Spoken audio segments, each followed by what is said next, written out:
伴隨住我自己一路學習得越嚟越深入咧，其實就係發現真係咩叫萬變不離其宗，或者話點解呢啲叫做人體基礎動作，其實係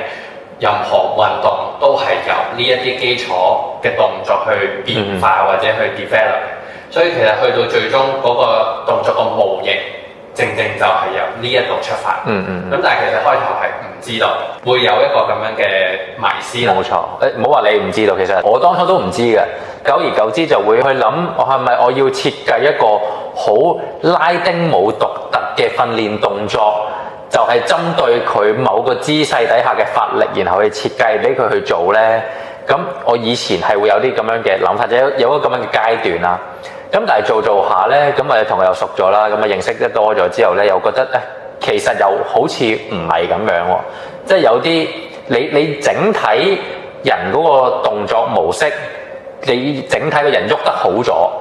咁你嗰個運動表現就自然係好啲啦。即係如果我哋諗人體基本嗰個動作能力係咁樣，咁然後你 on top 就係專項嘅動作能力啦。